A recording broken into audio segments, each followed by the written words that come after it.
The house greeted me with an unsettling quiet. No lights glowed. The kitchen stood untouched. The comforting scent of her beloved lavender candle was nowhere to be found. On the living room table, a note in her meticulous handwriting waited. "Don't look for me. I need to be free." My heart didn't race. My hands stayed steady. I stood there, eyes locked on her words, realizing a part of me had already let go long ago. For months, maybe a year, we had been drifting apart.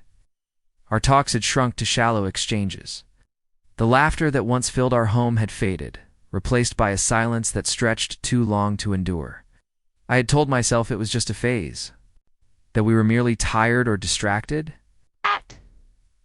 But her note laid bare the truth. This wasn't a spur-of-a-moment choice for her. It had been brewing in her mind, unvoiced.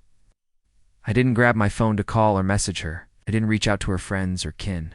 I refused to become the man begging for someone whose heart had already left. Instead, I walked to my study, turned on my computer, and began the steps to file for divorce.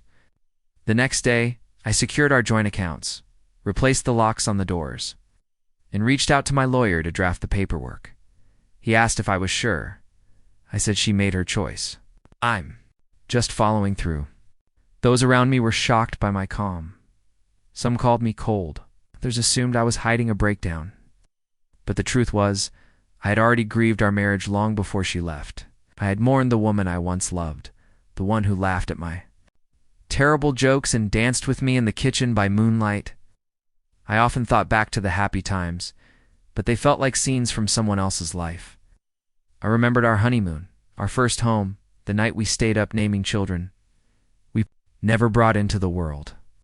Those memories flooded over me, but they didn't break me. They reminded me I had loved fiercely and lost, and that was enough. A week later, her name lit up my phone. I let it ring. She left a voicemail, her voice wavering. She said she needed a break, not an ending, that the note was meant to pause things, not sever them. But you don't tell someone not to follow if you want to be found. I listened to her message twice, then deleted it. She wanted freedom, and I gave it to her without the weight of a waiting husband. When the divorce papers reached her, she delayed signing them. She called again, her tone now edged with frustration. She accused me of being aloof, heartless, unkind. I replied, "I'm respecting your wishes." Silence hung between us, then a click as she hung up. 2 weeks later, she signed the papers. Seeing her signature next to mine brought a strange peace. Not happiness, not grief, but closure. A door gently shutting, not slamming. Friends soon encouraged me to date again, but I wasn't ready. Not from heartbreak, but because I was rediscovering who I was. I was learning what I loved, what I needed, and what I would no longer accept. Months later, I ran into her in a bookstore. She looked different, more tired, less sure. We exchanged courteous words. She asked if I ever missed her. I said, "I miss who we were, not who we became." She nodded, her eyes shining with unshed tears, and said goodbye. I walked away that day without a hint of regret. Sometimes love doesn't end in a blaze of pain.